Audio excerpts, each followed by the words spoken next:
Дилшод Муллоевро як ҳафта дар фурудгоҳи шаҳри Сургути Федератсияи Русия нигоҳ доштанд. Вай аз Тоҷикистон барои кор ба Сургут рафта буд. Дилшод намедонад ки барои чӣ дохилшавиашро ба Федератсияи Русия иҷозат надоданд. Аз фурудгоҳи Сургут танҳо ҳаминро гуфтанд ки воридшавӣ ба Федератсияи Русия 3 сол барои ӯ манъ аст. Танҳо дар ҳамин ҷо Дилшод фаҳмид ки депортатсия шудааст. Анҷа аэропорти Худомон нағз бурафтам, ҳамаш нағз пирда рафтам. Сургут бурафти пирда рафтам ки онҷа уже пагнишникои ему вай з аэропорти Сургут ему вай Россия уже доштан гуфтан ки ту уже как бы з штрафник. Аку ман бы вай як нду депорт боинде 3 сол въезд запрещен гуфт. Сони онҷа мастан Сургут бу хуҷан Сургут вай рейсаш як ҳафта я бор. Аку як ҳафта онҷа меисте гуфт. ҳунари кафшергарӣ дорад.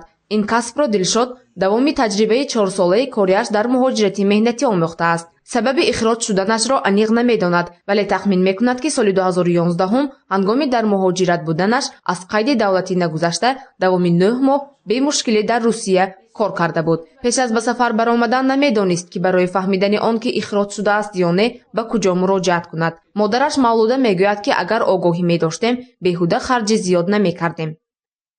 خیلی ما اشکون کردیت گرفته بودیم برای همون اکون وای کردن این همون رسیور رفته مهاجرت به مجبور اکون حاضر همه مجبور منی چخیدی دوستم مجبور اکون جو رفته کار کردن اگر اسامی ایروپورت میگفتن که این یگان ویشه نروشینی شای میگفتن ما اینو نمیفهمیدیم همه که خرج مثال کردیم ما بلیط خریدیم خیلی اکو یکسوم دوسوم نه.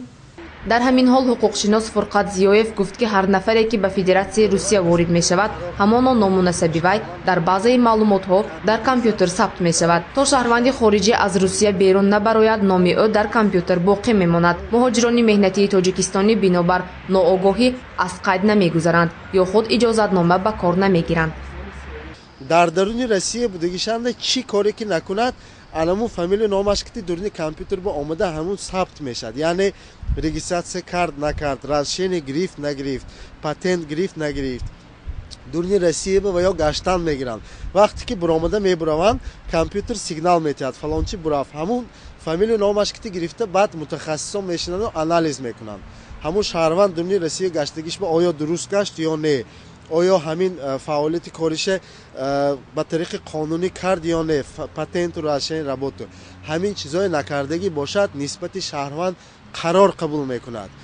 Дилшод Муллоев дар корхонаи хусусӣ кор мекард. барои корфармои онҳо фарқ надошт ки коргар иҷозатнома барои кор мегирад ё не. бинобар ин аксари ҷавонони дар он корхона фаъолият дошта иҷозат ба кор намегирифтанд.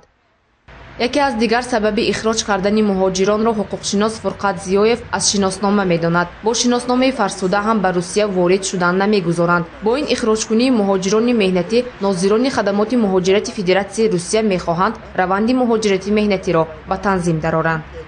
ҳар якта муҳоҷире ки омада кор мекунад дар асоси қонун маблағашро тиҳад, яъне гӯем патенту разрешение на работу анамин чизои маблағаша давлати Русия ворид кунаду сони дар асоси қонун кор карда хонаш ба пул фирсонад.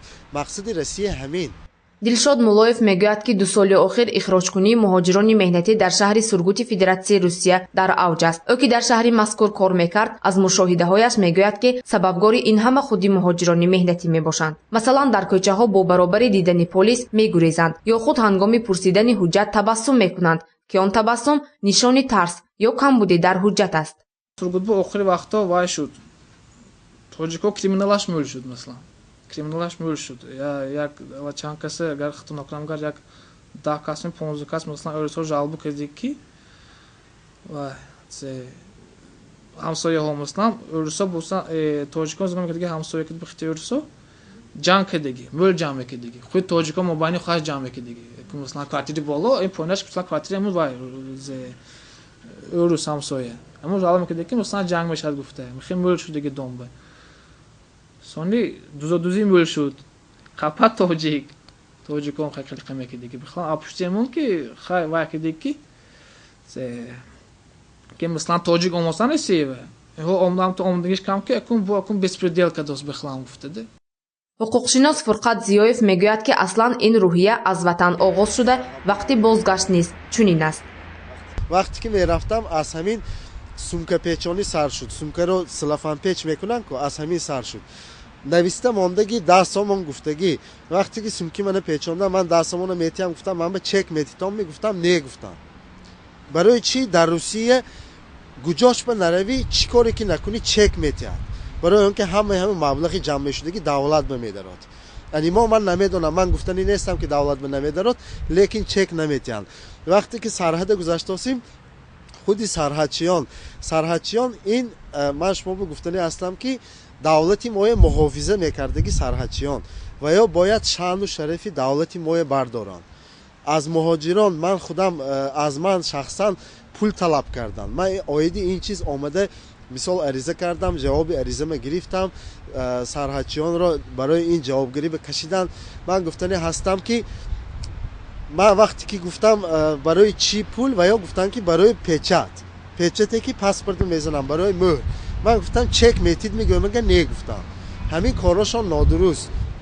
ман мехоҳам ки аз дигароям ҳамин корро такрор нашавад мисол бигзор ҷои ман ба ягон меҳмон бошад меҳмони хориҷӣ бошад нисбати давлати тоҷикистон чӣ фикр мекунад мисли қаҳрамони гузориши мо даҳҳо ва садҳо тақдирҳои дигари нигаронкунанда аз вазъи депортатсия ҷой дорад паси ҳар як нафари депортшуда як оилаи мукаммал меистад ки таъминоташ бар дӯши ин нафар буд акнун тақдири ин оилаҳо чӣ мешавад маълум нест зеро ягон нафар аз муҳоҷират захираи 3 сола ё 5 сола нағун доштааст мигрант то хунахе мигрант намегӯяд ку намичи яш ояндаш несте уже хай тоҷикистон тавашшудагӣ буд нам ҳаминҷа инҷа уже реша пайдо карданда кор ки просто ҳозираш бе ин мислан музди кори тоҷикистон вайкид намешад саробакид намешад мислан яка ду намешад ягам ту гӯем ба дилшод ки воридшавӣ ба федератсияи Русия манъ аст аз ин рӯ давоми ин солҳо ҷои корӣ дар ватан пайдо мекунаду соҳиби диплом мегардад дилшод фаҳмид ки як соҳиби ҳунар будан ба инсон басанда нест бояд ягон ихтисос низ дошта бошад бинобар ин имсол нақша дорад ба донишгоҳ дохил шавад агар ихроҷ намешудам орзуи шиносномаи шаҳрванди Русияро гирифтан доштам мегӯяд қаҳрамони гузориши мо